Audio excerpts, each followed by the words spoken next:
tu l'as bien présenté, donc à la fois hématologue, chercheur dans l'équipe de psycho du travail et, et en plus ex-président de l'Observatoire national de la qualité de vie au travail. Je vous en dirai un mot tout à l'heure, puisqu'en fait, tous les experts de l'Observatoire ont démissionné il y a 10 jours, faute de moyens accordés pour…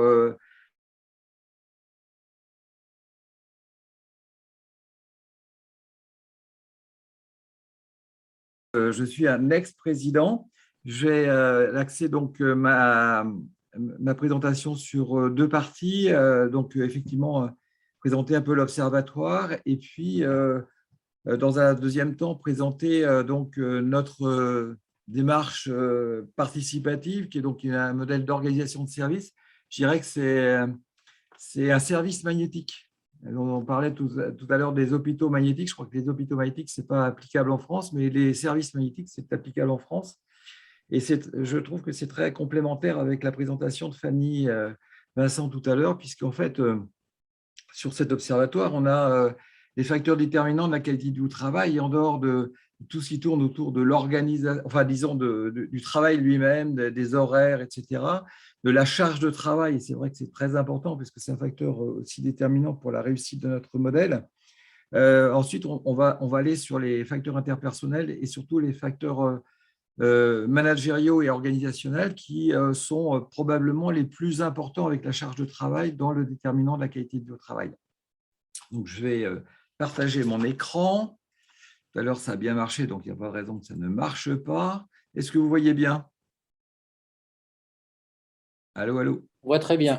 D'accord, ok, très bien. Parfait. Voilà, donc l'historique de l'Observatoire national, vous voyez, ça remonte en fait, il a été créé en 2018, mais l'histoire commence en 2017 avec la stratégie nationale d'amélioration de la qualité de vie au travail et ses trois composantes qui étaient, outre l'Observatoire dont on va reparler, la médiation nationale qui était menée par Édouard Couty et que vous connaissez, je pense, tous, avec donc des médiations nationales, régionales et locales.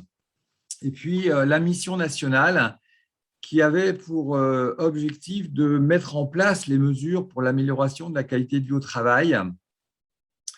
Et cette mission, malheureusement, a mis en place l'Observatoire, mais n'a jamais existé réellement, puisque celle qui avait été nommée pour la mener est tombée malade en 2018 et n'est jamais revenue, ce qui fait qu'en fait, cette mission nationale a été fantomatique. Et c'est d'ailleurs un des problèmes actuels pour lequel nous avons été amenés à donner notre démission. Alors, qu'est-ce que c'est que cet observatoire?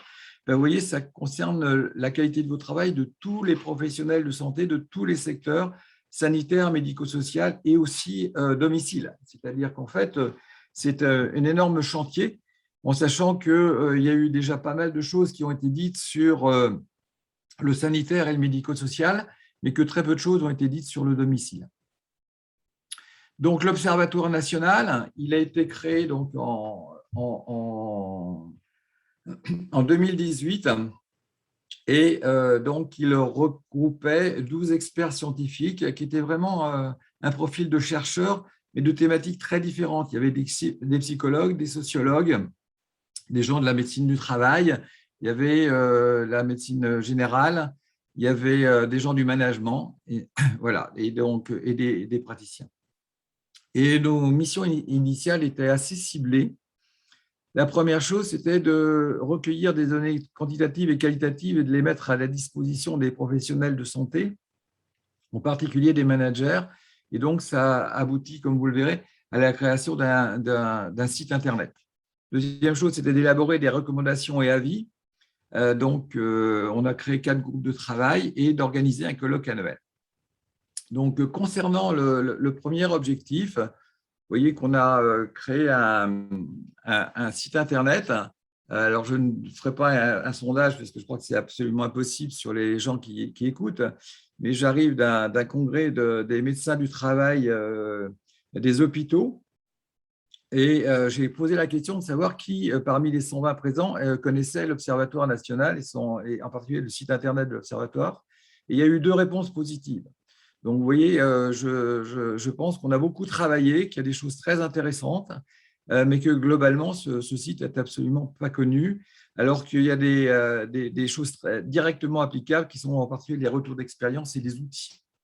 Alors, je voudrais juste citer un retour d'expérience qui, pour peut-être illustrer un peu ce qui a été dit tout à l'heure, c'est l'expérience de l'EHPAD de Châteaubriand, où donc 2 jeunes cadres de santé sortant de l'école arrivent avec 36% d'absentéisme, 10% de guides libres, et donc manifestement une prise en charge très difficile, puisqu'en fait les familles ne voulaient plus mettre leurs proches dans ces EHPAD. Et donc, ces jeunes cadres de santé ont mis en place une démarche participative dont on va parler tout à l'heure, également des mesures tournées directement vers les soignants, comme l'amélioration des locaux, de la salle de détente, la mise en place d'ateliers de méditation, etc. Et en un an, ils sont passés à 6% d'absentéisme et 0% de lits libres. Donc, je voulais dire qu'en dehors de la charge de travail qui peut être également liée au management, puisque quand vous avez beaucoup d'absentéisme, vous augmentez la charge de travail, les facteurs managériaux et organisationnels sont très importants. Et là, on a un exemple de retour d'expérience qui le montre. Concernant les groupes de travail, vous voyez qu'on avait 4 thématiques, les nouvelles technologies, les collectifs de travail, la restructuration et qualité de vie au travail, qualité des soins, qualité de l'accompagnement. Donc, ces groupes de travail regroupaient une vingtaine de représentants de terrain et ont donné des recommandations mises en ligne sur le site en février 2020. Et enfin, donc, on a eu un colloque annuel en novembre 2019, avant le Covid, qui avait amené 200 participants et qui a participé à la rédaction définitive des recommandations des 4 groupes de travail. Alors, qu'est-ce qui s'est passé? Il s'est passé le Covid. Il s'est passé que le collectif des chercheurs n'était pas exceptionnel, puisqu'en fait, les missions qu'on nous demandait étaient quand même très ciblées et pas du tout recherche. Donc, un collectif en difficulté et un collectif qui n'a pas marché durant le Covid, ce qui a amené une restructuration complète de l'Observatoire en 2020. Alors, qu'est-ce qu'on a fait en 2020? En fait, on a repris les préconisations liées à la qualité de vie au travail, celles qu'on avait écrites, mais également celles à partir du pacte de confiance. Vous voyez, on avait repris tout ça. Et en fait, malheureusement, c'était catastrophique, puisqu'en fait, on voit que depuis 2010, on dit toujours la même chose dans toutes les recommandations. Alors, on peut continuer à faire des recommandations comme on nous a demandé de faire, mais est-ce que ça sert vraiment à quelque chose si on ne les met pas en place? Et donc, on a défini 13 mesures à mettre en place, et en passant là aussi par, si vous voulez, une métabolisation et des recommandations très pratico-pratiques. Il y en a 7 qui relèvent d'une structure qui a alors été créée, qui s'appelle Comité opérationnel, le COMOP, et qui avait pour objectif de partir des retours d'expérience de terrain sur ces thématiques-là, que vous avez en dessous. Alors, je peux vous les citer, mais vous les voyez. Et à partir de ces retours d'expérience, de faire des recommandations pratico-pratiques sous forme de fiches ou de vidéos courtes, en sachant que ces recommandations seront directement injectées sur les établissements sans passer par le central, et qu'en fait, activer les réseaux courts que sont les ARS, les fédérations, les réseaux de proximité. Donc, 7 groupes de travail qui démarrent à partir des retours d'expérience, et donc la création à ce moment-là de ce comité opérationnel, qui a pour objectif, comme je vous l'ai dit, de recueillir les retours d'expérience, de les partager, de les métaboliser et de les remettre et de faire des recommandations. Et puis, à côté de ces 7 recommandations de terrain, qui sont surtout sur l'organisation pratique et le management de proximité, on est donc parti sur 6 autres recommandations. La première, c'est de participer aux réflexions nationales qui ont été en particulier assez riches autour du rapport Clarisse et de la mission Laforcade. Et en dehors de la réactivation des 4 groupes de travail pour une actualisation, qui sont d'ailleurs finis actuellement, Nous avons défini d'autres objectifs là, avec des groupes de travail nationaux. Deux concernent la formation, donc un groupe de travail formation. La première de ces mesures, c'est d'imposer une formation au management à tous les futurs managers de la santé, que sont les médecins, les cadres et les directeurs. Donc, ce groupe de travail a fini ses recommandations très récemment, après une dizaine de réunions. Et donc, maintenant, il restera à mettre en place les choses, en sachant qu'on constate qu'au niveau des écoles de cadres, ça existe, mais c'est très divers d'une école de cadre à l'autre. Qu'au niveau de l'HESP, il n'y a pas une réflexion globale, et qu'au niveau des médecins, il y a 0 heure, 0 seconde de formation au management.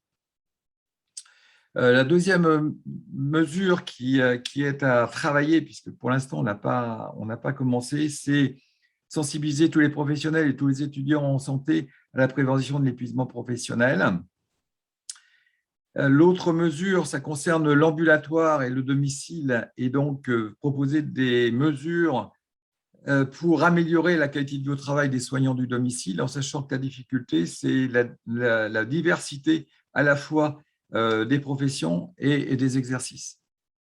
Et puis deux qui concernent la recherche, qui sont premièrement à mettre en place un réseau des équipes de recherche QVT en santé. Et je crois que c'est important que je vous le présente aujourd'hui, parce qu'il y a probablement des gens autour de cette réunion qui ne connaissent pas ce projet de réseau. Sachez qu'actuellement, on a déjà 28 équipes identifiées.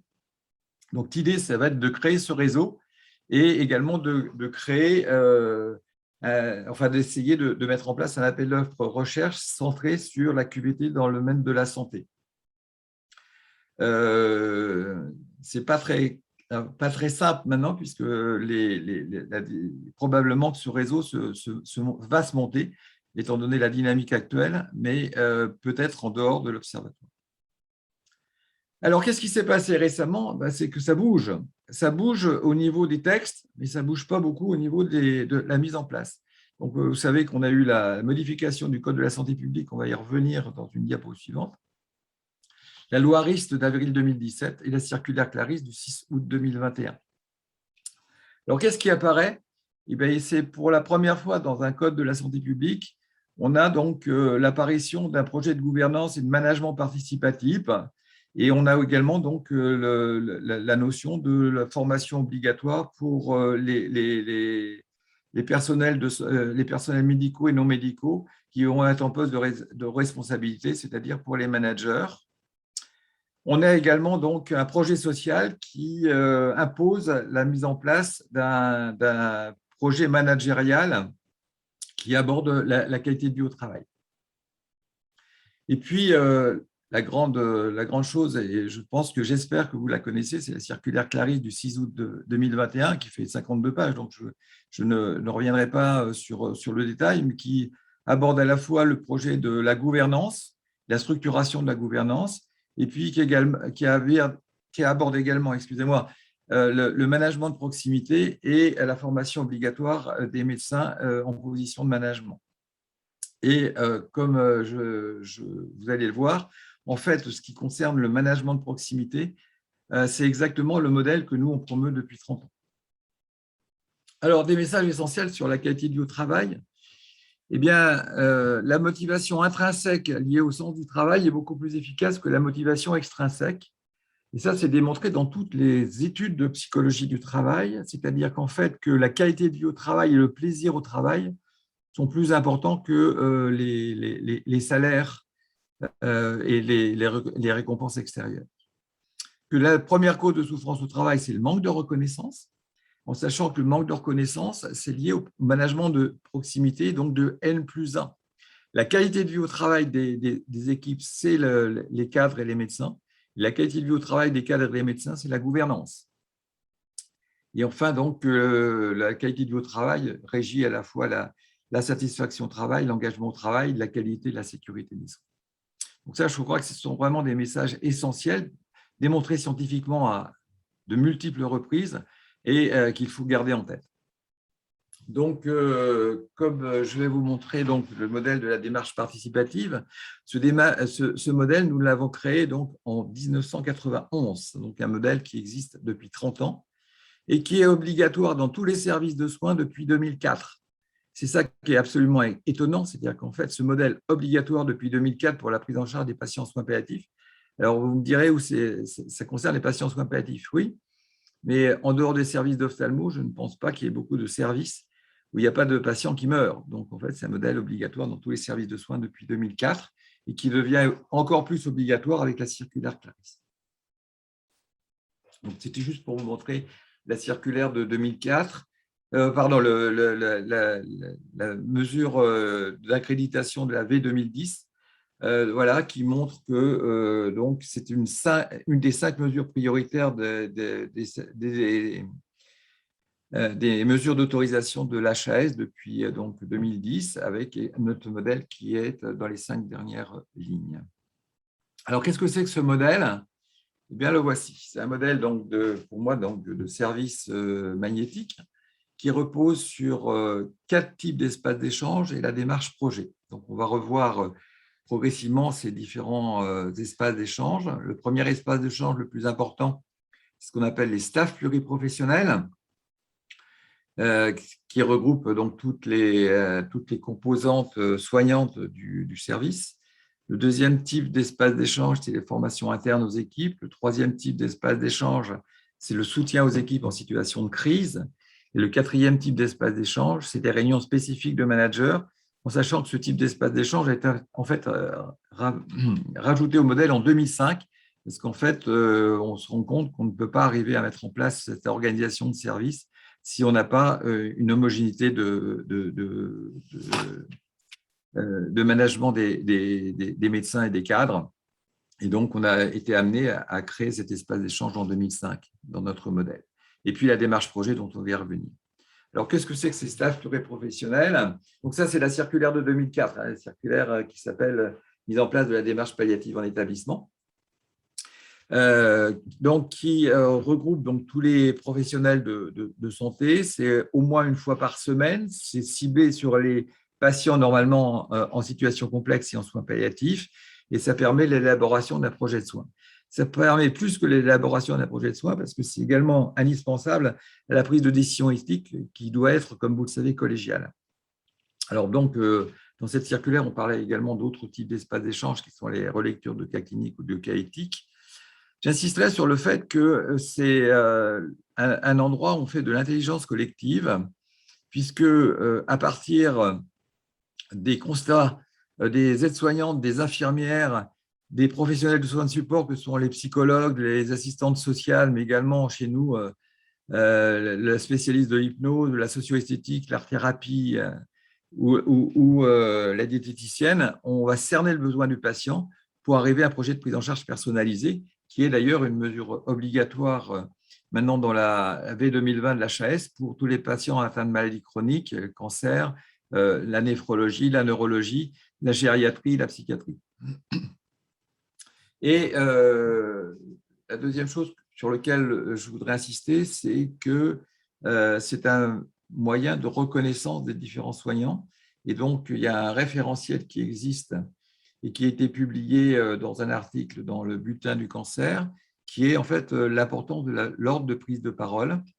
Et donc, l'ordre de prise de parole, c'est préconisé, c'est aide-soignante, infirmière, professionnel de soins de support et médecin en dernier. Puisque si vous faites présenter le patient par les médecins, globalement, vous n'aurez quasiment pas de prise de parole, en particulier des aides-soignants. Voilà, donc premier tour de table, c'est quels sont les besoins du patient. Deuxième tour de table, qu'est-ce que vous proposeriez pour répondre à ces besoins. Et la troisième tour de table, c'est la recherche de consensus sur le projet de prise en charge personnalisée et la traçabilité dans le dossier du patient.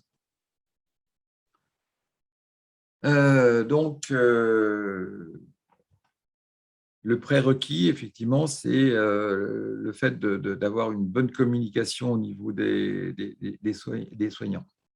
Les formations internes aux équipes, c'est le deuxième espace d'échange, probablement beaucoup moins important. Ce qui est important dans cette formation interne aux équipes, c'est que toutes les composantes des équipes seront présentes.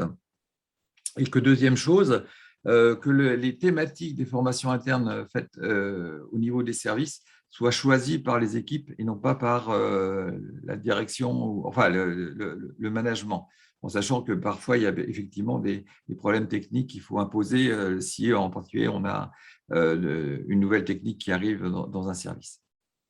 La troisième type d'espace d'échange, ce qu'on appelle les stades de débriefing. C'est en cas de situation complexe. Alors bon, vous avez su que j'étais hématologue. J'ai aussi au départ été dans un service de cancérologie et puis à la fin de mon cursus, j'étais oncopédiatre. Et sachez qu'on a beaucoup de situations très complexes qui se passent mal et qu'avec une mort difficile, avec des parents complètement révoltés, on a une équipe qui va très très mal. Et donc l'idée, c'est lorsqu'on a ce type de situation, c'est de mettre en place très rapidement, dans les 3-4 jours qui suivent, une réunion menée par un psychologue extérieur au service. Alors, un tour, c'est psychologue du travail ou psychologue de l'équipe mobile de soins palliatifs qui vont animer, disons, une réunion où les gens vont pouvoir s'exprimer par rapport à ce qu'ils ont vécu, ce qui est très différent, on est bien d'accord, des groupes de parole. Et puis, donc, quatrième et dernier type d'espace d'échange de ce modèle donc de service, c'est donc ce qu'on appelle les espaces d'échange de managers qui continuent à perdurer après mon départ. Y participent tous les médecins et les cadres du service. De mon temps, c'était une fois par semaine. Actuellement, c'est une fois tous les 15 jours. Et en fait, globalement, c'est l'intelligence collective pour la décision commune du top management, donc de l'organisation générale, de l'organisation médicale, du choix des collaborateurs, etc. Donc voilà, donc les 4 types d'espaces d'échange qui correspondent à notre modèle. Et puis la deuxième composante avec les staffs, la plus importante, c'est ce qu'on appelle les groupes de travail sur le travail réel. Donc en fait, moi j'étais, comme je vous l'ai dit, ce modèle a été créé il y a 30 ans. Il marche depuis 30 ans dans le service. Il a marché pendant 8 ans quand j'étais chef de pôle. Donc, c'est un modèle qui marche. Et pendant 30 ans, on a toujours eu des groupes de travail de soignants sur le travail réel. Comment améliorer le travail réel à partir du quotidien? Alors, c'est soit à partir de quelque chose qu'on peut améliorer, soit tout simplement parce qu'on nous impose quelque chose à mettre en place. Et à partir de cette mise en place obligatoire, comment on peut, de manière pratique, la mettre en place dans le service. Voilà, donc, comme je vous dis, c'est absolument indispensable pour que les gens créent le travail réel. Je peux peut-être, je ne sais plus si j'ai encore beaucoup de temps, non plus beaucoup, donc je ne vais pas vous raconter l'histoire de la mise en place, de la disparition de l'hospitalisation de semaine en urologie sur le pôle, qui était absolument une démarche projet à plusieurs étapes de l'équipe et qui a abouti, bien sûr, à une mise en place possible. Alors, toujours la même chose, c'est quelles sont les difficultés, comment on pourrait les résoudre et ensuite, qu'est-ce qu'on décide. Donc, on est toujours sur l'histoire des 3 étapes et 3 tours de table. Et c'est vraiment une condition sine qua non pour que ça marche. C'est-à-dire qu'en fait, que les espaces d'échange participatifs soient vraiment des espaces d'échange d'intelligence collective avec ces 3 tours de table pour arriver à un consensus.